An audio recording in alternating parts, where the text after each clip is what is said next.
So what's right for you, renting or buying?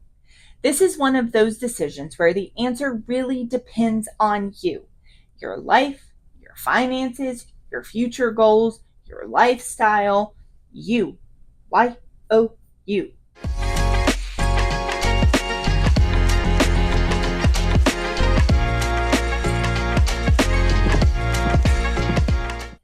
Hey everyone, and welcome back to Real Estate Insights with your favorite broker, me, Lindsay Williams. Whether you are sipping coffee on your commute or out for a walk, thank you for spending a few minutes with me today. I really appreciate it. This week, we are diving into one of the biggest questions I get from people of all stages of life. Should I rent or should I buy? So let's unpack the pros and cons and the questions you should be asking yourself to figure out what's right for you. All right, so before we jump into this with both feet, I want to give a caveat here as well. I think it is very common to feel that real estate professionals, realtors, are a little bit tone deaf when it comes to renting versus homeownership. And as we move through this podcast and video, I want you to know that I understand. It is so easy for people to say, just buy a house. And it isn't just so easy to just buy a house.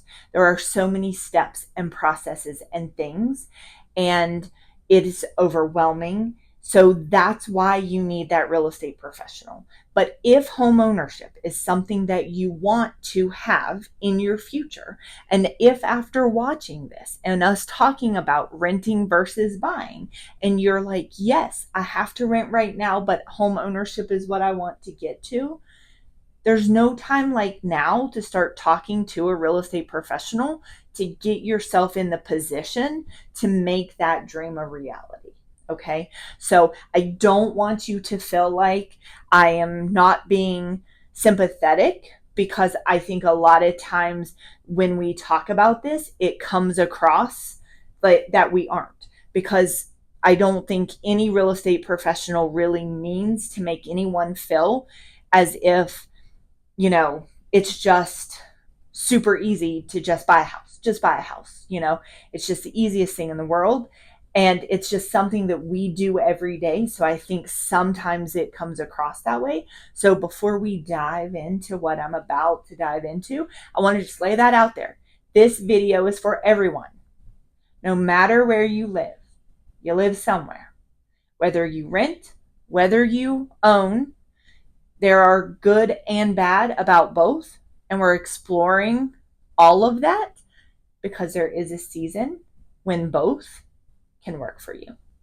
Okay, first up, renting. Renting sometimes gets a bad rap, but honestly, it has a place. The truth is, it's not always the wrong move. In fact, renting might be exactly what someone needs in the right season of life.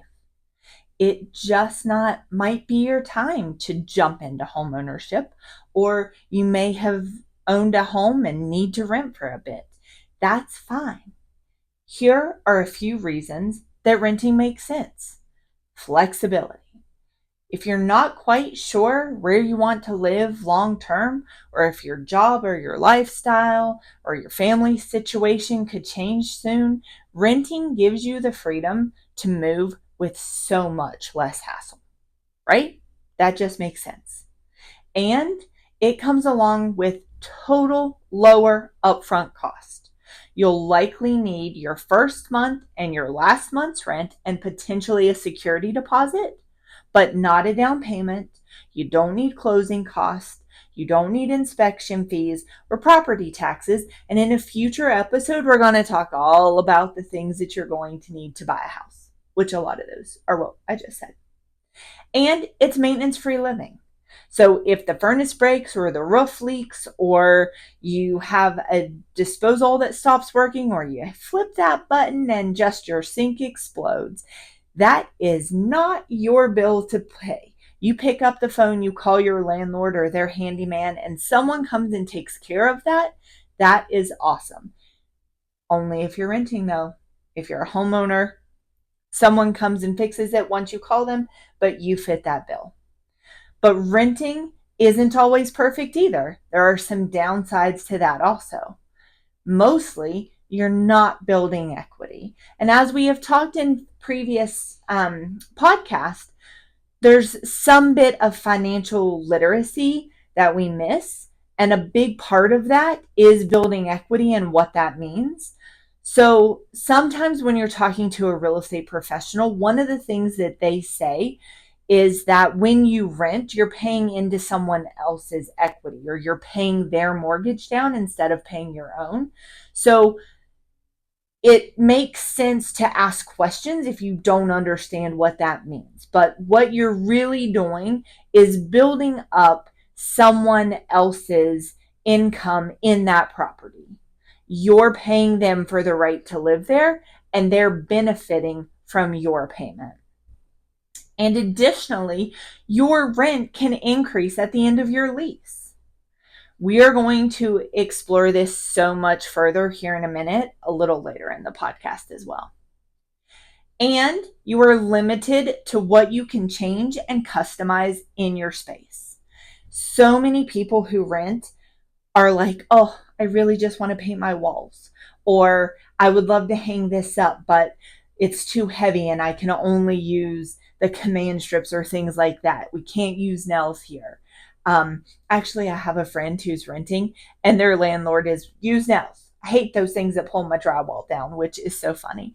That's probably the only landlord I've ever heard who has said something like that, but I guess they exist. But here is a huge statistic that might actually surprise you.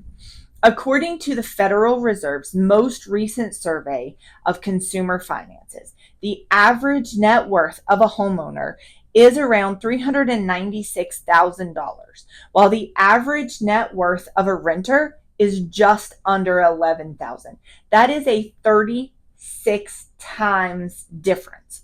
Like, that is wild. Now, obviously, wealth isn't only about home ownership, but it is clear that over time, owning a home plays a major role in building long-term financial stability for many Americans. So while renting can be smart in certain seasons of life, it's important to think long-term as well and know what you're trading off. So if you are in a place where renting is your current season, it doesn't mean that you can't talk to a real estate professional now and figure out what you need to be doing to make home ownership the next step. Now, let's flip the script a little bit and talk about buying. For many people, owning a home is part of their version of the American dream. And honestly, for a good reason. Like we just talked about, it's really how you get so much more wealth over the years. But here's what makes buying a super strong option. You're building equity over time. Your mortgage payments are essentially an investment in your future.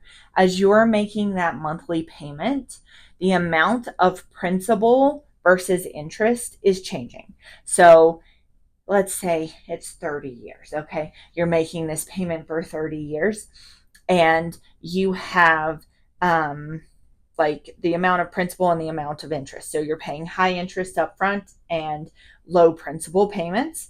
And then as those 30 years go, it's going like this. And then somewhere around year 15, it's about 50-50, and then it switches. But no matter what, you are paying off that principal amount of money. And another thing that is also happening is the market is appreciating. So I have been selling real estate for over 23 years. And in the entire time I have sold real estate, the market I have sold in has appreciated between 2 and 5% over that amount of time. So there have been times that we have had 20% appreciation in a year. There have been times that we have seen a loss, but when you look at that trend over my entire career, it averages, depending on location, somewhere between 2 and 5% in North Central West Virginia, which is where I'm located.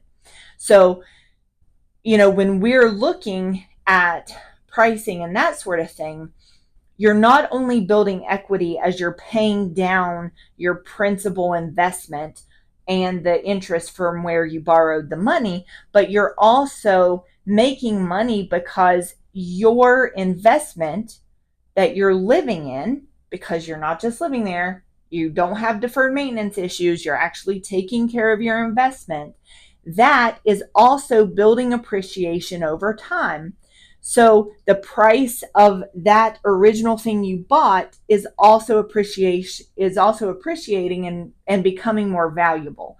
So your equity is growing even more so than just you paying down that mortgage. You also have predictable monthly payments. If you have a fixed rate mortgage, that's awesome. You know that when you close on that loan, that this is your interest rate for the next 30 years, 15 years, 20 years, whatever you do. And if it is an adjustable rate mortgage, it still has some predictability because you did agree to the terms with the maximum amount that it can adjust up or down as the market changes through the term of that loan. And you do have the ability to refinance if the market changes in a way that it would make that more favorable for you. You also have freedom to customize. You want to paint those walls neon green? You can do it. You want to remodel your bathroom? That's great. You don't like the vanity? Fine, get a new one. There are all kinds of things you can do when you own the house. Does it come with a price tag? Sure, but you can change and adapt all of the property when it is yours. And there are tax advantages, like your mortgage interest deductions. Of course, like I always say, you want to check with your tax professional on that, of course, but there are many tax advantages that you can take advantage of when you own your house. Now, let's circle back a little bit to that predictability for a second, because it does matter. If you are renting, your monthly payment can and often does increase. In fact, over the last decade, rents in the United States have increased by over 30% on average nationwide. In many metro areas, it's gone up over 50%. Like, that's wild. You guys, that is so high.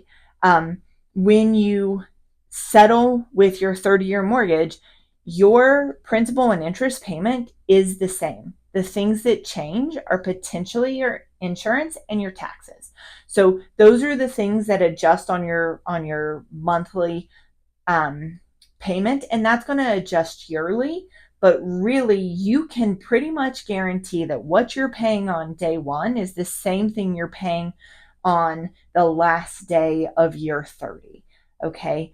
And with rental rates, that's clearly not the case, because in that 10 years, a 30% increase on average nationwide is really, really high. So while rents may continue to rise, your monthly mortgage payment just stays consistent.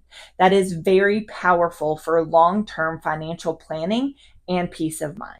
And also, with that predictability, remember that home values are tending to rise over time. So you're not just locking in that payment, you're also building that wealth through the appreciation as well as the equity. So some other things to consider.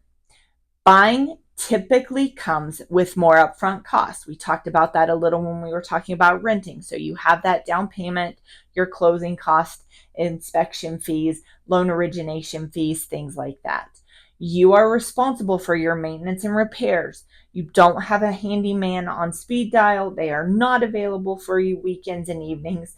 It's definitely something that is not as easy.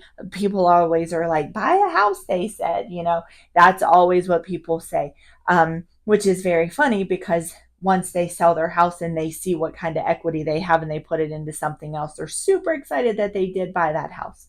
And selling, if needed, can take a little bit of time, and market timing can matter. That does mean that your money isn't super liquid, but it is there and it is growing. But for many, many people, the trade-off is worth it. You have stability, you have control, and long-term financial growth. So what's right for you, renting or buying? This is one of those decisions where the answer really depends on you, your life, your finances, your future goals, your lifestyle, you. YOU. Here are a few questions I walk through with my clients on the daily. Okay. How long do you plan to stay in the area? Huge question. How long are you going to be here? If you're only going to be here 6 months to a year, rent. It doesn't make sense. There's tax consequences for owning a house less than 2 years. So don't do that. If you're going to be here and own for more than 2 years, maybe it's a good idea to go ahead and buy. Are you financially ready for homeownership? That means you need to think about your credit, debt, income, and savings. What is your debt to income ratio? Have you talked to a lender? Have you talked to a real estate professional yet? The second you decide, hey, I want to buy a house, is not the second you should be talking to a realtor. And if the sales professional, real estate person that you are talking to is like, you're not ready to buy a house right this second, they may not be the real estate person for you, okay? You want to build a relationship with that person who is going to help you be in the perfect place to make that buying decision. And they can, a lot of times, help you rent as well, okay? So they can help you get in the right place, help you set the goals, to help you make your steps to homeownership, okay? You a lot of times can't do it on your own. So go to those lenders, go to those real estate professionals, talk to your tax advisor, get a financial planner. All of those things will help you get in the right place. Do you want flexibility, or are you ready to settle in and invest in something long term? Are you the type of person who's fly by the seat of their pants, who wants to just up and move every time the wind blows? Then homeownership may not be for you. And this one is often overlooked. Are you emotionally ready to be responsible for a home? Sometimes homeowners go home, open the garage door, and there is a ton of water in there. Sometimes you go in the basement and you got water in there. Sometimes the hot water heater burst. Sometimes the heat doesn't turn on. Sometimes the roof leaks.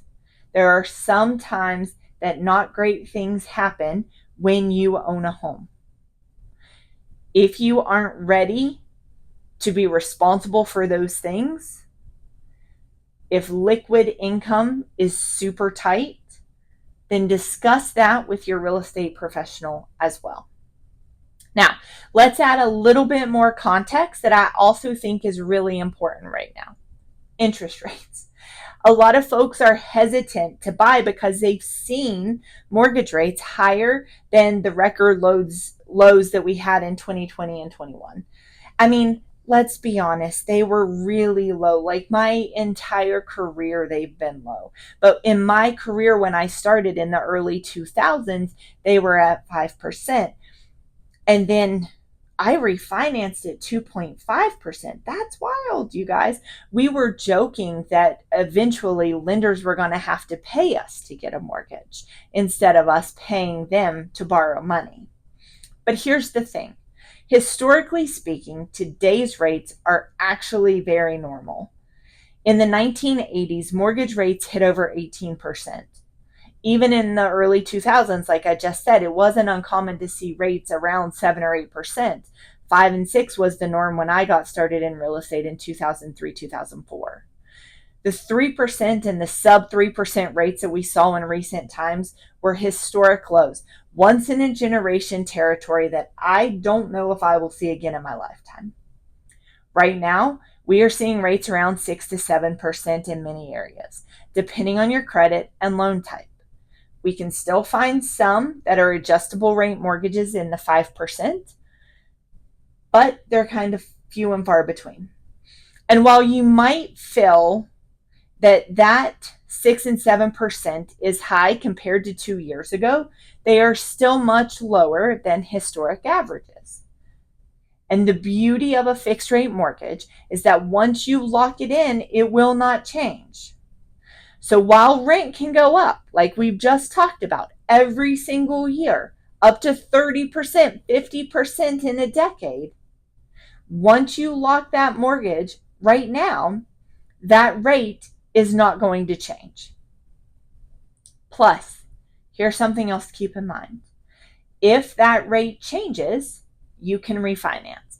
And most lenders will tell you what your break even is going to be with refinancing and when it makes sense for you to do that. So if rates drop again, you're not stuck. You can potentially refinance to take advantage of those lower payments down the road and in the future. All right, you know what? Actually, let's do some time travel.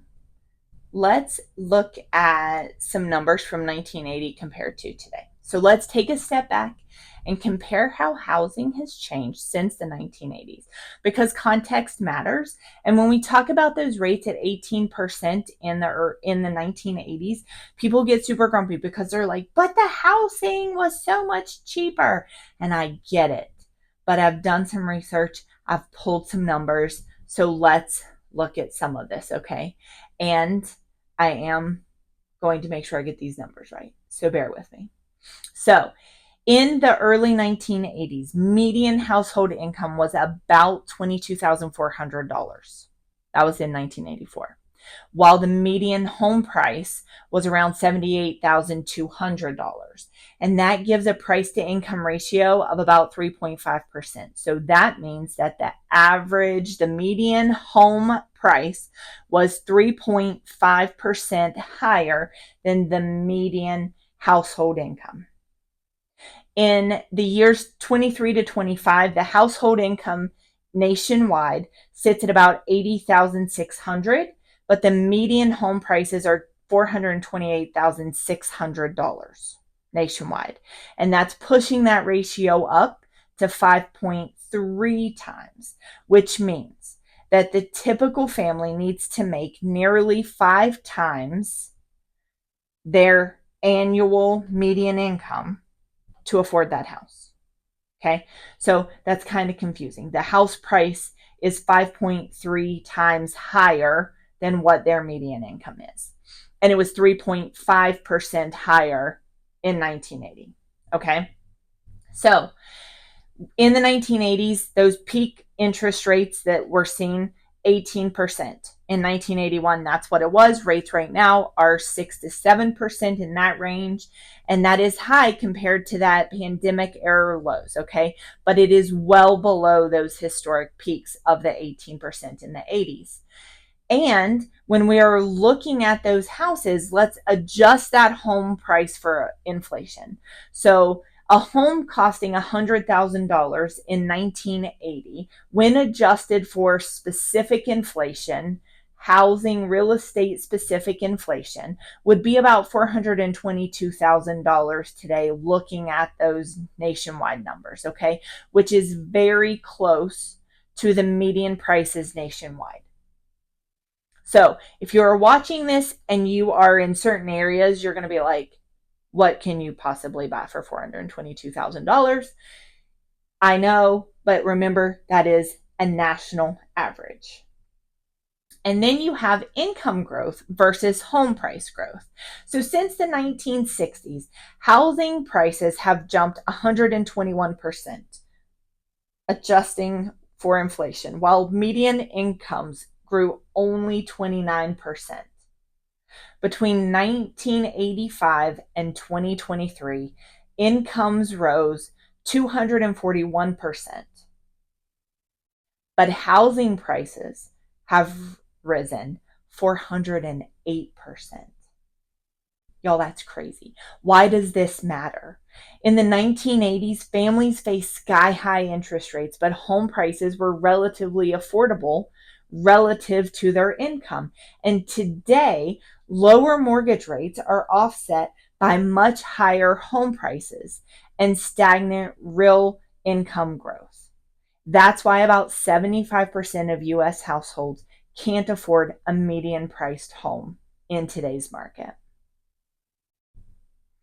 So when someone says, but my first house was 18%, their first income was, $400 a month. And they're looking at what you're making a month. And that is significantly more. But when you're looking about how that has adjusted between 1985 and 2023, a 241% increase in those incomes is great. But when housing prices have increased 408%, that's really where we end up putting ourselves in a sticky situation, right? So how do we use this insight? We need to understand the challenges. Your real estate professional needs to understand your challenge. You're competing in a market where homes cost as much in real dollars as they did in the 1980s, but you're paying today's prices with today's incomes, right? So there's more things that you need to do to prepare to get into the housing market. And there's some other things that become a little bit tricky as well. Rentals, although those increase drastically and are not fixed, they are kind of bougie, right? There's a lot of rentals out there that are suite style, that have pools, that have tennis courts, that have fitness centers. And when you're looking at your first time home buyer property, it oftentimes doesn't stack up to the rental the first time home buyer is leaving. So it's very disheartening for that first time home buyer to take that first step out of a condo that they had where they had pool access and ensuite bedrooms, where they had 2 bedrooms with en-suites and granite countertops, into a much smaller house, but with 1 bathroom and Formica maybe. So it's definitely a change of perspective to get into the housing market. You also have the strength of a fixed rate mortgage though. So locking in at that 30-year fixed rate, even if it is at 6 or 7%, can protect you from future rent inflation. Okay. So you have that 2-bedroom ensuite apartment with granite countertops in the pool and the fitness center and all the things. But what is the rent going to be of that next year? And is your income going to stay with that so you can continue to afford that? Oftentimes your rent also outpaces your income increases. And you also need to plan strategically. Timing, locations, down payments, and long-term goals, they matter now more than ever. And having that plan and a real estate professional to be with you step by step, who is knowledgeable about what your plans are, is so, so important. Trust me, make that call to one of them today, have that consultation, and start making those steps to put yourself in the right position. So as those interest rates started to move up, all kinds of real estate professionals started to say you needed to marry the home and date the mortgage. And what really does that mean? Seriously, it's not a bad idea. When you commit to a property, you're committing for a long haul, right? But you don't marry your mortgage terms. Very rarely do people enter into a mortgage where they are stuck, where there's penalties for prepayments or refinancing. So if the rate drops, you refinance it. If your situation changes, you adapt. So you fall in love with the home and you stay flexible with the loan. If things change in your life, fine, you pivot, right? That's what we said in Friends. You pivot, you pivot, you pivot. And we can do that all the time. Now, if pivoting is something that you need to do on the regular, way more than every 2 years, rental is probably the way you need to go though, right? Don't forget that. So what's the next step? Where do we go from here? Here is your roadmap. You need to assess your situation. Do you stay renting? Do you look into buying? How really do you know? You've watched almost this whole entire video and listened to this podcast with me, but do you feel comfortable in making this decision? The answer should be no, because you need to have a face-to-face with a real estate professional in your area. You need to sit down with them and talk to them and see where that comfort level is and what's best for you with them.